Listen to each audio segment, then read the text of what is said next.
الحمد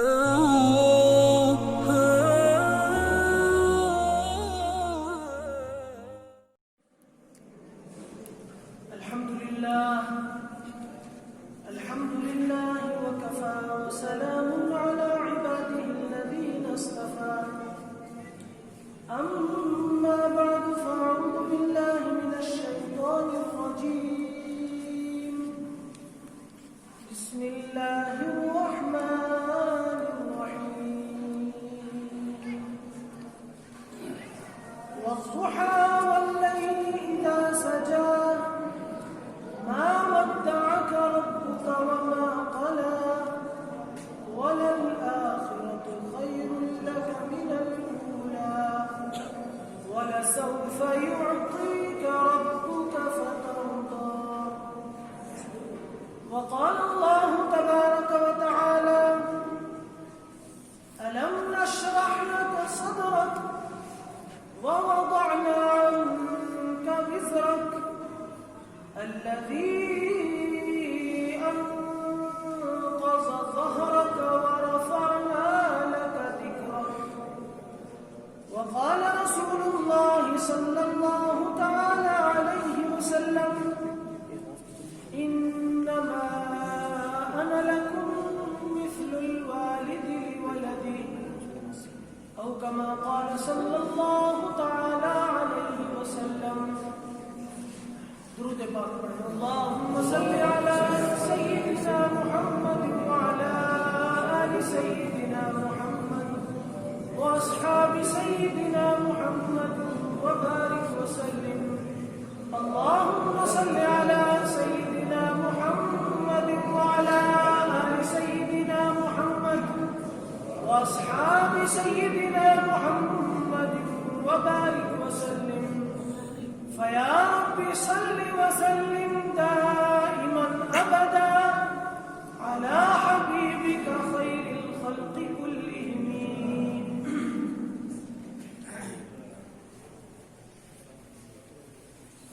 وہ آئے جن کے آنے کی زمانے کو ضرورت تھی، وہ آئے جن کے آنے کی زمانے کو ضرورت تھی، وہ آئے جن کی آمد کے لیے بے چین فطرت تھی، وہ آئے نغمۂ داؤد میں جن کا ترانہ تھا، وہ آئے نغمۂ داؤد میں جن کا ترانہ تھا، وہ آئے گریہ یعقوب میں جن کا فسانہ تھا،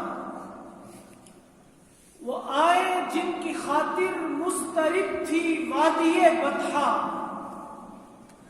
وہ آئے جن کی خاطر مضطرب تھی وادی بطحا، وہ آئے جن کے قدموں کے لیے کعبہ ترستا تھا. صلی اللہ تعالی علیہ وآلہ وسلم. میرے انتہائی قابل احترام معزز محترم مقتدر دینی بھائیوں، عزیز ساتھیوں،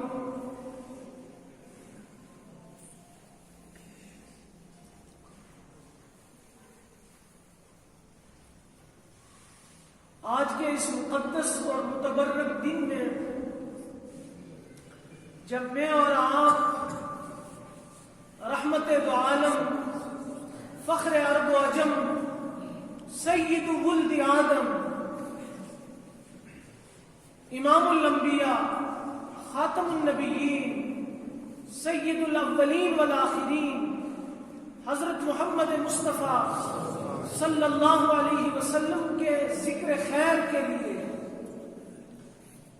اللہ جل جلالہ کے پاکیزہ اور مبارک گھر میں جمع ہوئے ہیں.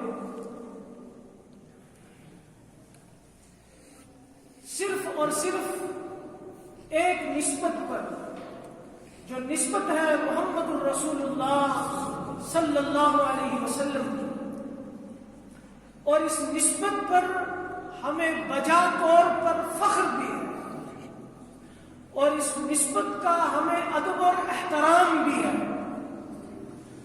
اور اس نسبت ہی پر ہمیں آس اور امید بھی ہے. رہے سلامت تمہاری نسبت بس آسرا یہی ہے. ہم سب کے سب عملی اعتبار سے، دینی اعتبار سے، تعلیمی اعتبار سے، فکری اعتبار سے بے انتہا کمزور ہیں.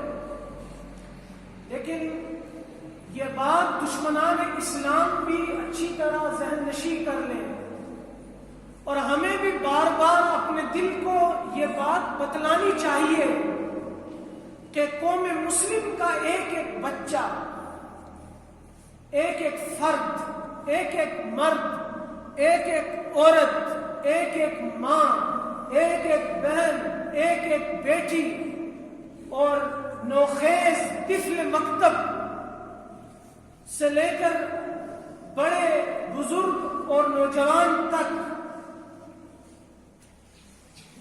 مسلمان کمزور ہو سکتا ہے، ضعیف الاعتقاد ہو سکتا ہے، گناہگار اور بدکار ہو سکتا ہے، بد عمل ہو سکتا ہے، لیکن یہ نہیں ہو سکتا کہ کسی ادنا سے ادنا بندہ مومن کا دل محبت رسول صلی اللہ علیہ وسلم سے خالی ہو. خدا نخواستہ، خدا نخواستہ، خدا نخواستہ اگر محبت رسول صلی اللہ علیہ وسلم کا یہ چراغ ہمارے سینوں کے اندر جو ٹمٹما رہا ہے، جو ذرا ذرا گاہے گاہے سلگنے کی کوشش کرتا ہے، اگر یہ بجھ گیا تو پھر بحیثیت مجموعی پوری امت مسلمہ کے لیے تباہی اور بربادی مقدر بن جائے. چونکہ محبت رسول صلی اللہ علیہ وسلم، عشق مصطفیٰ صلی اللہ علیہ وسلم، نسبت پیغمبر اعظم صلی اللہ علیہ وسلم ہمارا سرمایہ ہے، اور یہی نسبت، یہی محبت، یہی عاشقی، یہی وارفتگی، یہی عقیدت، یہی تعلق ہمارے سرمایہ ملت کا نگہبان بھی ہے. اسی نام کی برکت سے میں اور آپ جی رہے ہیں، اور اسی ذات والا صفات کی دعاؤں کے صدقے میں اور آپ انسانی شکل و صورت میں جی رہے ہیں. شیخ مہدی الفاسی رحمت اللہ علیہ نے مطالع المسرات شرح دلائل الخیرات کے اندر ایک جملہ لکھا ہے. شیخ مہدی الفاسی علیہ رحمہ لکھتے ہیں کہ یہ قطعاً ناممکن ہے کہ کوئی اپنے ایمان کا دعویٰ کرے، اپنے مومن ہونے کا کلام کرے کہ میں محمدی ہوں، میں مسلم ہوں، اور پھر اس کا دل عشق نبوت صلی اللہ علیہ وسلم سے خالی ہو. ایسا ہو نہیں سکتا. اور ایسا بھی نہیں ہو سکتا کہ کوئی شخص اپنے مومن اور مسلم ہونے کا دعویٰ کرے اور پھر جب ذکر رسول صلی اللہ علیہ وسلم کیا جائے، نام پیغمبر اعظم صلی اللہ علیہ وسلم لیا جائے، ذکر حبیب کبریا صلی اللہ علیہ وسلم کی محفل سجائی جائے، اور محمد مصطفیٰ صلی اللہ علیہ وسلم پر درود و سلام کا نذرانہ پیش کیا جائے، یہ ناممکن ہے کہ بندہ مومن کا سینہ ٹھنڈا نہ ہو، اس کے روح کو تازگی نہ ملے، اس کے دل کو اطمینان نہ ملے، اس کے ذہن و قلب کو سکون نہ ملے، فرحت نہ ملے، اور وہ مومن ہو. یہ نہیں ہو سکتا. اعد ذکر نعمان لنا فإن ذکرہ هو المسک ما کررتہ یتزوع، کہ محمد مصطفیٰ صلی اللہ علیہ وسلم کا نام مبارک یہ مشک و عنبر اور زعفران اور گلاب کی وہ خوشبو ہے کہ اس کو جتنا رگڑا جائے، جتنا ملا جائے، جتنا بولا جائے، جتنا کہا جائے، جتنا سنا جائے، یہ اپنی عطر کی مہک کو اتنا مہکاتی ہے. یہ ہمارے دل و دماغ کو اسی قدر معطر کرے گی جتنا ہم محمد مصطفیٰ صلی اللہ علیہ وسلم کا ذکر خیر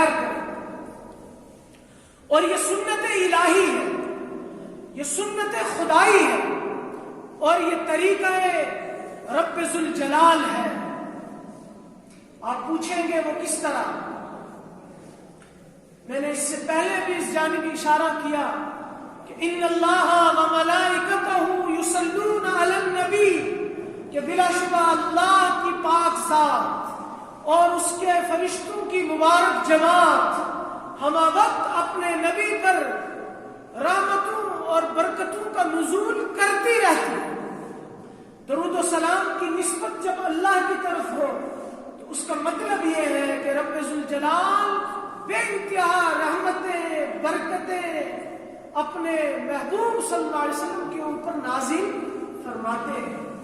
اور جب درود و سلام کی نسبت فرشتوں کی طرف ہے تو اس سے مراد یہ ہے کہ فرشتے اللہ کی رحمتوں اور برکتوں کو اللہ سے طلب کرتے ہیں۔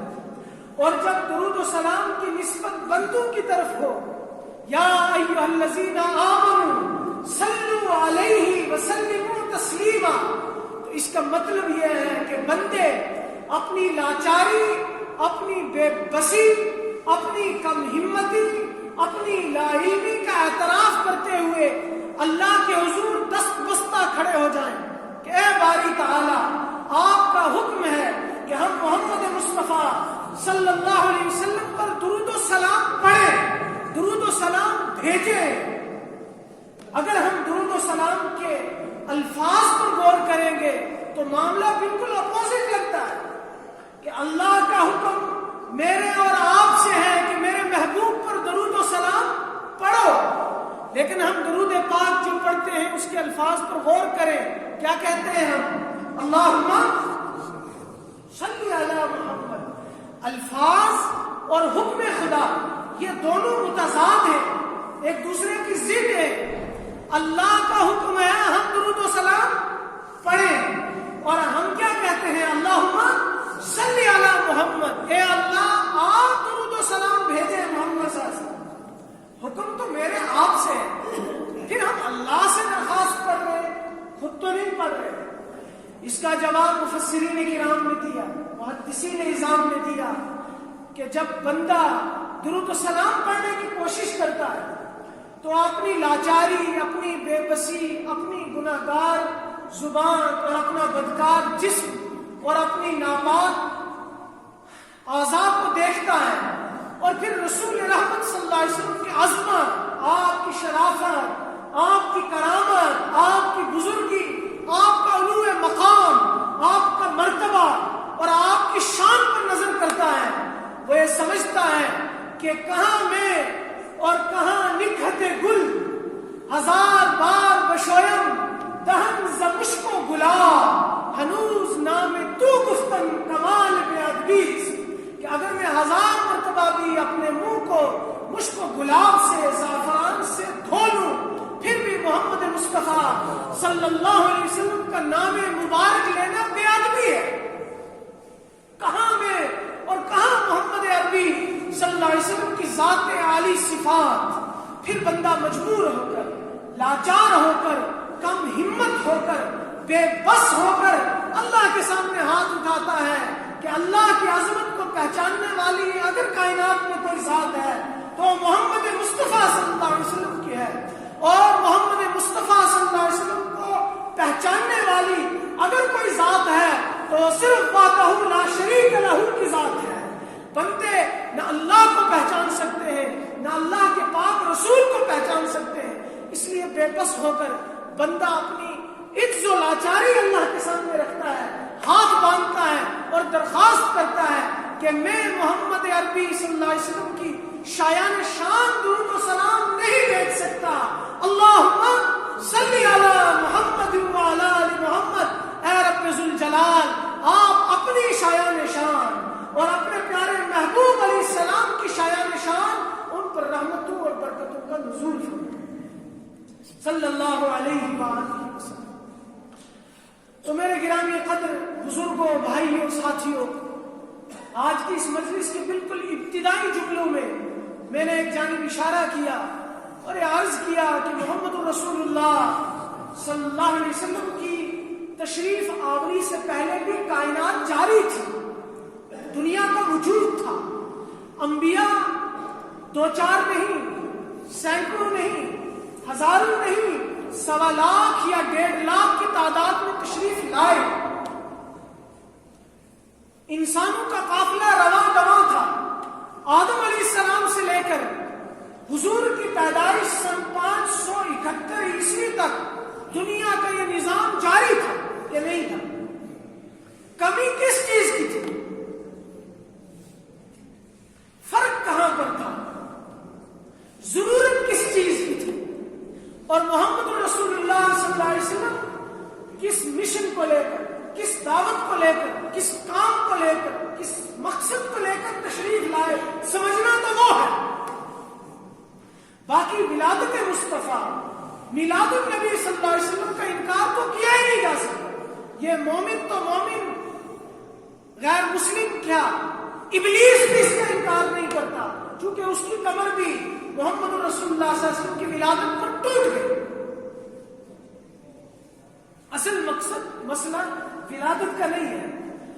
اصل مسئلہ اس مقصد کا ہے، اس مشن کا ہے، اس دعوت کا ہے، اس فکر کا ہے، اس بنیاد کا ہے، اس کام کا ہے جس کو لے کر محمد عربی تشریف. یہ دن، یہ مقدس لمحات ہم سب کے لیے باعث رحمت اور برکت ضرور ہے، لیکن آج کا یہ دن ہر ایک محمدی سے، ہر ایک نبی رحمت صلی اللہ علیہ وسلم کے نام لیوا سے کچھ مطالبہ بھی کرتا ہے، دعوت دیتا ہے، فکر و عمل کے لیے ذہن و دماغ کو جھنجھوڑتا ہے. رسول کریم صلی اللہ علیہ وسلم کی بعثت جس ماحول میں ہوئی، کمی کس چیز کی تھی؟ بہت کمیاں تھیں، بہت نقص تھے، بہت عیوب تھے. انسانیت سسک رہی تھی، انسان بھٹک چکا تھا، نفس اور روح بہک چکی تھی، اور سارے عالم میں دنیا تو تھی لیکن روح نہیں تھی.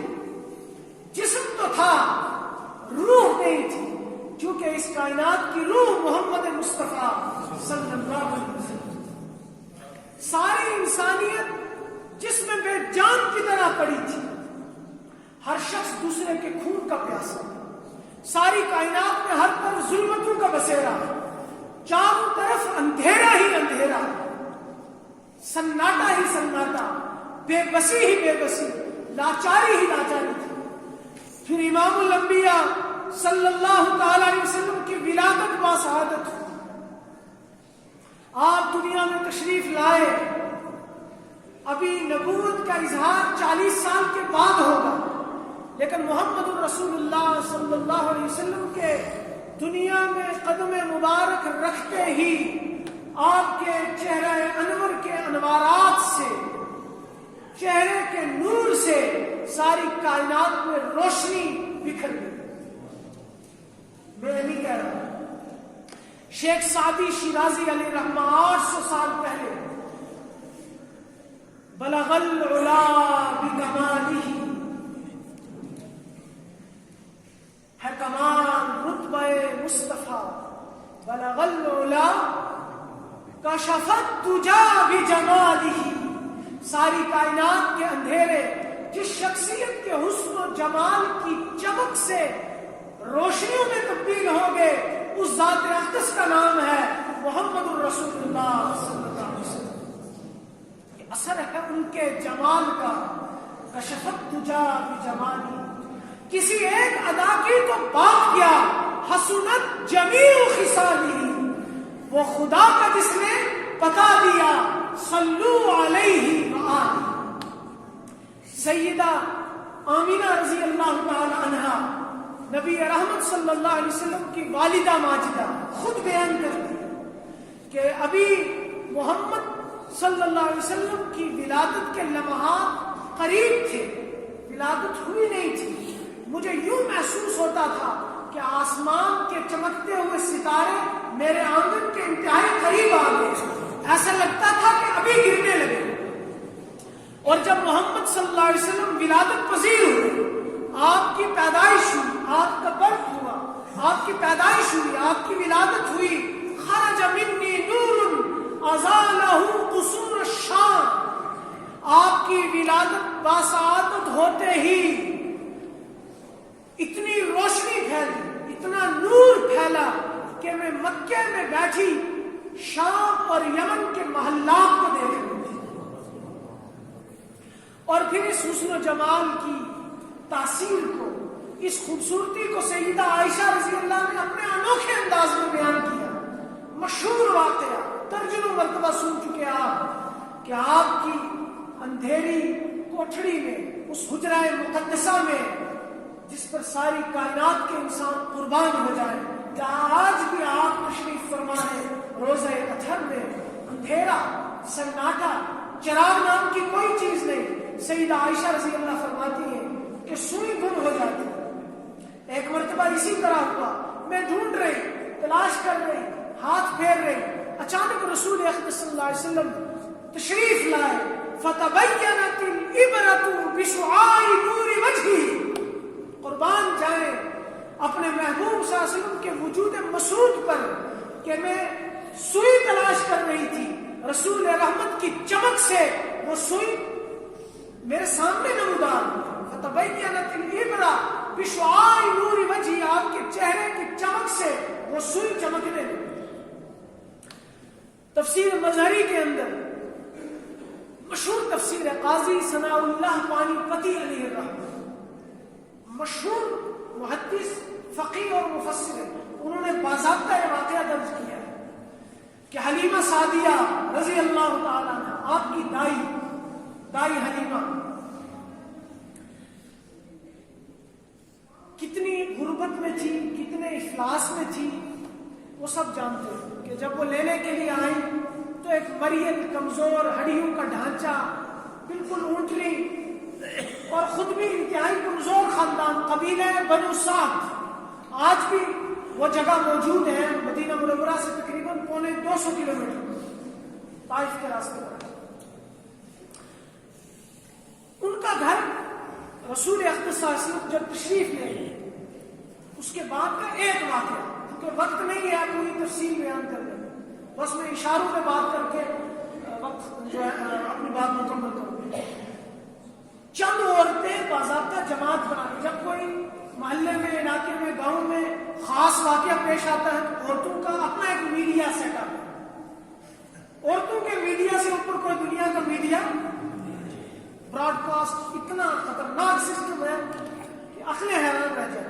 تو اس زمانے میں تو عورتوں نے پورا اپنا ایک میڈیا کیمپ بلایا، سب جمع ہوئی اور کہنے لگی کہ یہ حلیمہ انتہائی غریب، انتہائی مفلس، انتہائی بیکار، کچھ کام میں، اور اس پورے قبیلہ بنو سعد کے اس محلے میں اس کی غربت اور لاچاری مشہور تھی کہ سب سے غریب اگر کوئی گھر ہے تو وہ کس کا ہے؟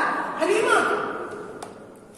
اور اچانک یہ مالدار ہو گئی ہے، اچانک اس کے پاس نوٹ آ گئے ہیں، اچانک اس کے پاس بڑی فراوانی آ گئی ہے کہ رات بھر اس کے گھر کے اندر دیے جلتے رہتے، ہمارے پاس کھانے کو تیل نہیں، اور حلیمہ رات بھر اپنے گھر میں دیے جلا کے رکھتی ہے۔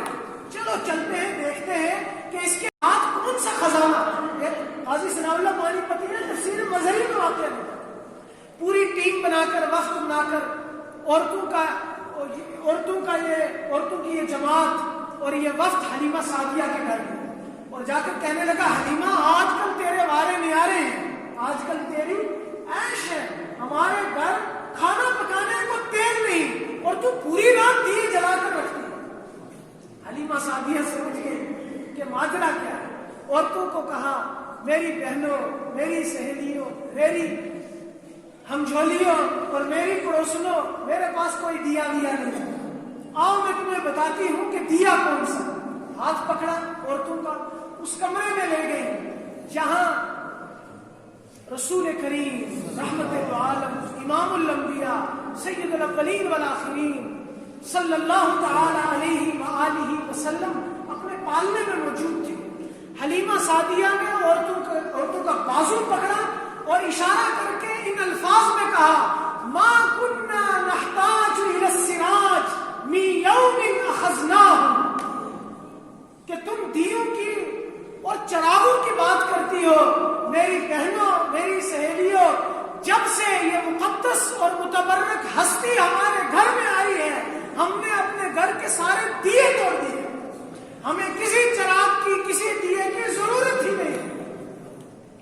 ہم تو اسی کو دیکھ کر اپنی صبح کا آغاز کرتے ہیں اور اسی کو دیکھ کر اپنی بھوک اور پیاس مٹاتے ہیں. اور جہاں روشنی کی ضرورت ہوتی ہے اس مبارک بچے کو اس جگہ رکھ دیتے ہیں، پورا گھر منور ہو جاتا ہے.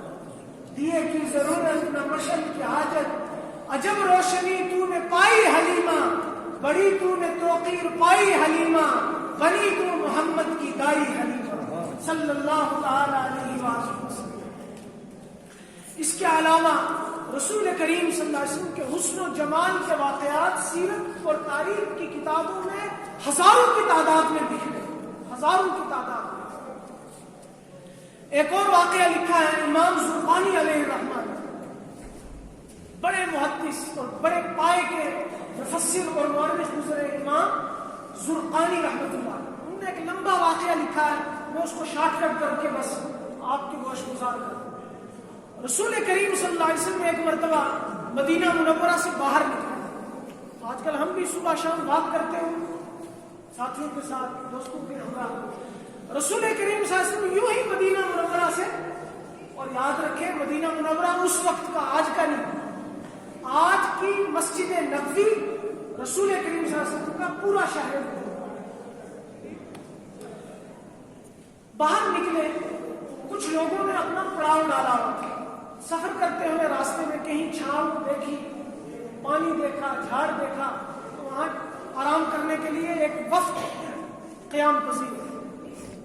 دیکھا کہ ان کے سرخ اونٹ باندھے ہوئے. کون سے اونٹ؟ سرخ اونٹ. اگر کوئی عرب والوں کو جانتا ہے، خاص طور پر حجاز کے علاقے میں، تو سرخ اونٹ ان کی من پسند چیز. جس طرح ہمارے یہاں خوبصورت گاڑی ہے، سفاری، اسکارپیو، اوپر تک چلے جاؤ آپ، اس طرح عرب والوں کے ہاں سرخ اونٹ سب سے پسندیدہ جانور، جان سے زیادہ بھی وہ اس کو پسند کرتے. تو سرخ اونٹ بندھے ہوئے رسول کریم صلی اللہ علیہ وسلم کو بڑا پسند آئے. آپ ان قبیلے والوں کے پاس تشریف لے گئے اور ان سے جا کر ارشاد فرمایا کہ یہ اونٹ ہیں آپ کے، مجھے بہت پسند آئے، تو کیا آپ بیچیں گے؟ انہوں نے بیچنا تھا یا نہیں بیچنا تھا، بہرحال انہوں نے دیکھا بندہ آیا ہے، چلو بیچ دیتے ہیں. انہوں نے کہا ٹھیک ہے ہم بیچیں گے. بھاؤ تاؤ ہوا، مول تول ہوا، قیمت طے ہوئی. تو رسول کریم صلی اللہ علیہ وسلم نے ارشاد فرمایا کہ اگر آپ اس بات کو طے کر لیں کہ میں اپنے گھر جاؤں، رقم کا بندوبست کروں، پھر واپس آؤں، تو کوئی اعتراض تو نہیں. چونکہ میں خرید و فروخت کرنے کے لیے گھر سے نکلا، میں تو یوں ہی آیا، اونٹ دکھے، پسند آ گئے اور خریدنے کی چاہت. انہوں نے کہا ٹھیک ہے آپ لے کر. آج کا وقت تھوڑی تھا، وہ امانت اور دیانت کا وقت تھا. جب تک تو رسول کریم صلی اللہ علیہ وسلم نظر آتے رہے، امام زرقانی رحمۃ اللہ علیہ فرماتے ہیں وہ دیکھتے رہے ٹکٹکی باندھ کر. اور کیوں نہ دیکھتے کہ جس نے ایک بار دیکھ لیا وہ دل دے بیٹھا صلی اللہ علیہ وسلم. جب آپ صلی اللہ علیہ وسلم نگاہوں سے اوجل ہوئے، اب وہ آپس میں لگے مشورہ کرنے. ایک نے کہا ارے بھائی یہ تھا کون؟ دوسرے نے کہا مجھے کیا پتا کون تھا. تیسرے نے کہا کہ بھائی پتہ ہی نہیں کون ہے اور اونٹ دے دیا. چوتھے نے کہا کہ پتہ نہیں پیسے لائے گا بھی کہ نہیں. پانچویں نے کہا کہ تم اس کی باتیں سنتے رہے اور وہ تمہیں چونا لگا کے. یہ آپس میں ان کی بات ہے، یہ ان کی بات میں نقل کر رہا ہوں جو امام زرقانی نے لکھا ہے، آپ کو سمجھانے کے لیے دوسرے انداز میں بیان کروں. تو ایک بڑے بزرگ نے کہا، وڈیرے نے، کہ تم سارے بیوقوف ہو، سارے چلے ہو، تمہیں کچھ پتا بتا. ایک بندہ تمہیں لوٹ کر لے گیا، تم اسے دیکھتے رہے. تو بچوں نے کہا، نوجوانوں نے کہا کہ ہم کریں تو کیا کریں. اذا تکلم رآک النور یخرج من بین ثنایاہ. کرتے کیا؟ جب وہ بات کر رہا تھا اس کے مبارک چہرے سے نور ٹپک رہا تھا. ہم نے اس کے دانتوں کے درمیان سے نور کی شعاعیں پھوٹتی ہوئی دیکھی. ہم تو مسحور ہو گئے، ہم تو گرویدہ ہو گئے، ہم تو بن گئے. دوسرے نے کہا اذا ضحک یتلألأ فی الجدر. جب وہ ہنس رہا تھا تو اس کے چہرے کی چمک سامنے دیواروں پر پڑ رہی تھی، درختوں پر پڑ رہی تھی، زمین پر پڑ رہی تھی. عالم یہ تھا، ماجرا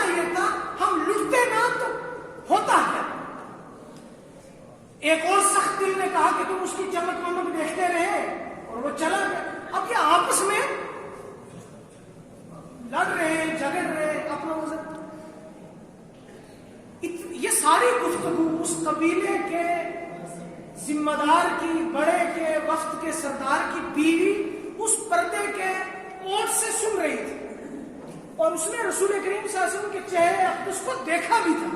تو وہ پردے کے اندر پردہ نشین خاتون جب یہ آپس میں لڑنے لگے، پتہ نہیں آئے گا نہیں آئے گا، اور اپنا یہ عذر بیان کرنے لگے، ہم کرتے کیا، چمک تھی، دمک تھی، حسن تھا، جمال تھا، ہمیں پتہ ہی نہیں چلا. تو ایک بوڑھے نے کہا کہ بھائی اونٹ کسی طرح لاؤ، چمک ومک چلنے والی. اس ٹینٹ کا، اس خیمے کے پردے کو سرکا کر اس قبیلے کے سردار کی بیوی نے کہا کہ خاموش ہو جاؤ، چپ ہو جاؤ. انا ضامنۃ لثمن جمالکم لا یغدر بکم. چپ ہو جاؤ، تمہارے اس اونٹ کی پوری قیمت میں ادا کروں گا، میں اس کی ضامن ہوں، میں ذمہ داری لیتی ہوں، میں شورٹی لیتی ہوں. تمہارے اونٹ کو ہتھیا کر کوئی لے جانے والا تمہارے ساتھ دھوکہ نہیں ہوگا، تمہارے ساتھ فراڈ ہو ہی نہیں سکتا. انا ضامنۃ لثمن جمالکم، اگر ہوا تو میں ذمہ دار.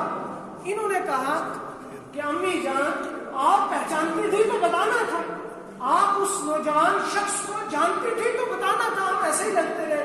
اس نے کہا کہ میں بھی جانتی مانتی، البتہ میں نے پردے کے کنارے سے اس شخصیت کا چہرہ مبارک دیکھا تھا.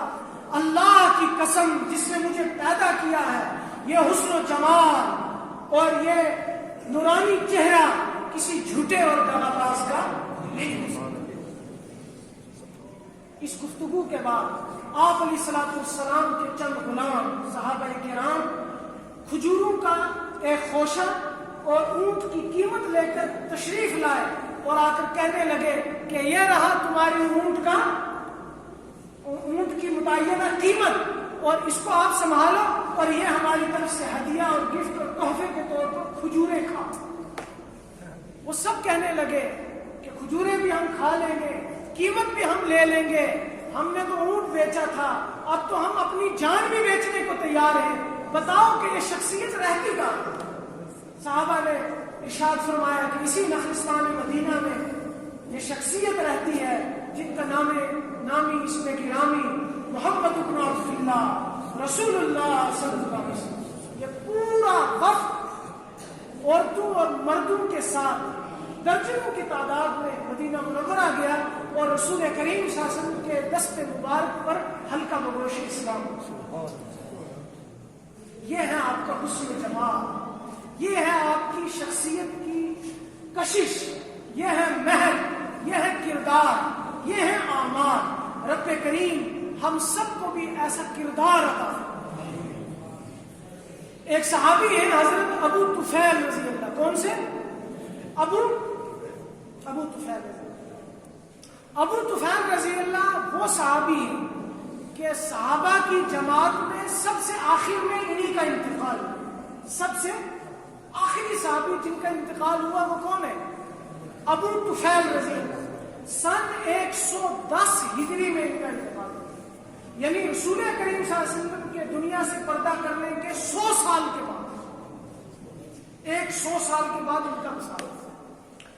اپنے حج کے سفر میں، آخری سفر میں مکہ المکرمہ تشریف لے گئے. کان رکھیں گے آپ ادھر، جو میں کہنا چاہ رہا ہوں اللہ کرے وہ میری آپ کی سمجھ میں آ جائے.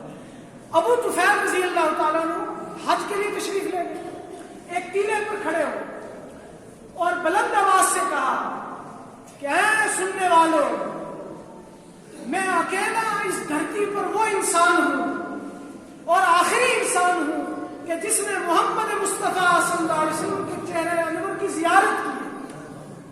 جب یہ الفاظ کانوں میں پڑے تو پروانوں کی طرح حجاج کرام ابو طفیل رضی اللہ کے سامنے آ امڑ گئے کہ ایک شخص رہ گیا ہے جس نے رسول کریم صلی اللہ علیہ وسلم کو دیکھا.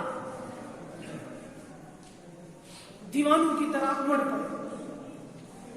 ایسے موقع پر جو حج یا عمرے کے سفر پر تشریف لے گئے وہ جانتے ہیں حج عمرے میں لوگ کیا مسئلے پوچھتے ہیں، حج کا یا عمرے کا، طواف کس طرح کرنا ہے، زمزم کس طرح پینا ہے، صحیح کیسے کرنی ہے، کون چکر یہی رہتا ہے. اور اگر حج ہو تو پھر اور مسائل ہیں، وقوف عرفہ، وقوف مزدلفہ، مینا، قربانی، حلق، رمی جمار اتنے کام ہوتے ہیں حاجی کے ذہن میں کہ وہ ان سوالوں سے باہر جاتا ہی، اور یہاں بھی پوچھتا رہتا ہے، وہاں جا کر بھی آپ کے ذہن میں یہ ہوگا کہ ان تابعین نے، ان حجاج کرام نے ابو طفیل رضی اللہ سے یہی سوال کیا؟ بالکل نہیں۔ سارے جمع ہو گئے اور بیک زبان سب نے کہا، یا ابا طفیل صف لنا رسول اللہ صلی اللہ علیہ وسلم، ہمیں آپ رسول کریم صلی اللہ علیہ وسلم کی اداؤں کے بارے میں بتاؤ، آپ کے حسن و جمال کے بارے میں ہمیں بتاؤ، آپ کی سنتوں کے بارے میں ہمیں آگاہ کرو، آپ کھاتے کس طرح تھے، پیتے کس طرح تھے، چلتے کس طرح تھے، وہ ادائیں تو صرف آپ نے دیکھی ہے، ہم میں اور کوئی موجود نہیں ہے، خدا را ہمیں کوئی مسئلہ نہیں چاہیے، صف لنا رسول اللہ۔ ابو طفیل رضی اللہ تعالیٰ عنہ نے 3 جملوں میں، 3 الفاظ میں رسول کریم صلی اللہ علیہ وسلم کی پوری سیرت بتائی۔ کتنے جملوں میں؟ 3۔ مسند احمد کی یہ روایت ہے۔ ابو طفیل رضی اللہ تعالیٰ عنہ نے ارشاد فرمایا، کان رسول اللہ صلی اللہ علیہ وسلم ابیض، رسول کریم صلی اللہ علیہ وسلم اس دھرتی کے سب سے سفید انسان، دودھ کی طرح خوبصورت۔ کان رسول اللہ صلی اللہ علیہ وسلم ابیض ملیحا مقصدا، اور آپ کا حسن و جمال میٹھا نہیں تھا، آپ کا حسن و جمال نمکین تھا۔ ایک لفظ ہے عربی میں سبیح اور ایک لفظ ہے ملیح۔ سبیح ہے چمک، گورا پن، خوبصورتی، وہ الگ ٹائپ کی خوبصورتی ہے، اور ایک ہے ملیح نمکین خوبصورتی۔ رسول کریم صلی اللہ علیہ وسلم نے فرمایا، انا املہ و اخی یوسف اصبح، میرا حسن نمکین ہے اور میرے بھائی یوسف کا حسن میٹھا، میرے بھائی یوسف کا حسن۔ تو ابو طفیل رضی اللہ تعالیٰ نے فرمایا، حضور سفید تھے، حسن و جمال آپ کا نمکین تھا، اور ہر معاملے میں آپ میانہ روی کو اختیار کرتے، آپ معتدل تھے، نہ حد سے بڑھتے تھے نہ حد سے، جب بولتے نہ بلند آواز سے نہ آہستہ آواز سے، نہ چلتے کہ دوڑ رہے ہوں اور نہ ایسے چلتے کہ کوئی بوڑھا چل رہا ہو یا عورت چل رہی ہو۔ جب رسول کریم صلی اللہ علیہ وسلم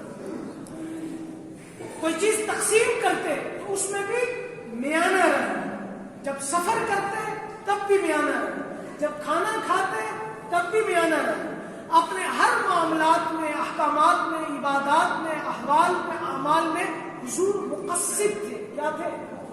میانہ۔ اور یہ اس امت کا امتیاز ہے، اور صراط مستقیم کہتے ہی اسے ہیں کہ جو افراط سے اور تفرید سے پاک، جس میں نہ غلو ہو کہ نبی کو خدا بنا دیا، اور نہ اس میں تفرید ہو کہ انبیاء اور صحابہ اور اولیاء کا مقام گھٹا دیا جائے، کہ یہود اور نصارہ نے یہی کیا، غیر المغضوب علیہم ولا الضالین۔ اور وہ آپ کا سراپا، آپ کا جسم اقدس بھی معتدل تھا، سوا صدر والبطن، رسول کریم صلی اللہ علیہ وسلم کا سراپا بھی معتدل تھا، نہ ایسا تھا کہ سینہ بہت چوڑا اور باہر ہو اور پیٹ اندر ہو، یہ بھی حسن پہ دھبا ہے، اور نہ ایسا تھا کہ پیٹ باہر نکلا ہو اور سینہ پیچھے چپکا ہو، ایسا بھی نہیں، سوا صدر والبطن، سینہ اور پیٹ برابر تھا۔ کانا معتدل الجسم، حضور کا جسم سڈول تھا، باڈی مضبوط تھی، اظہر اللون، آپ کا رنگ بہت چمکدار تھا، رجل مربوعا لیس بالطویل البائن ولا بالقصیر، نہ رسول کریم صلی اللہ علیہ وسلم بہت ناٹے تھے، پستہ قد کے تھے، اور نہ اتنے لمبے تھے کہ دیکھنے میں برا لگے، بلکہ رسول اقدس صلی اللہ علیہ وسلم معتدل جسم کے مالک تھے۔ جب بات کرتے تو آہستہ، نرمی اور اعتدال کے ساتھ کرتے، جب حضور اذا تمشا کأنہا ینحط من سبب، جب چلتے تو معتدل انداز میں چلتے، ایسا لگتا جیسے کوئی بلندی سے پستی کی طرف آ رہا، جیسے پانی کی دھار بہ رہی ہو، یہ انداز تھا رسول کریم صلی اللہ تعالی علیہ وسلم۔ تو حضور کا ہر معاملہ نرالا تھا، ہر معاملہ نرالا، اور حضور کا حسن و جمال میٹھا نہیں تھا، نمکین تھا۔ کیا تھا؟ ایک شاعر نے ایک شعر کہا ہے، اہل ذوق اگر ہوں تو اس شعر کو سمجھیں گے. حسن یوسف پہ کٹی مصر میں انگشت زنا. دہرائیں گے آپ. حسن یوسف پہ کٹی مصر میں انگشت زنا. سر کٹاتے ہیں تیرے نام پہ مردان عرب. ظاہر لگتا ہے یوسف علیہ السلام کا حسن دیکھ کر عورتوں نے انگلیاں, اور آپ کے نام پر عربی لوگ سر کٹاتے ہیں نا. یہ مطلب, اس کا مطلب بہت گہرا ہے. حسن یوسف پہ کٹی مصر میں انگشت زنا. سر کٹاتے ہیں تیرے نام پہ مردان عرب.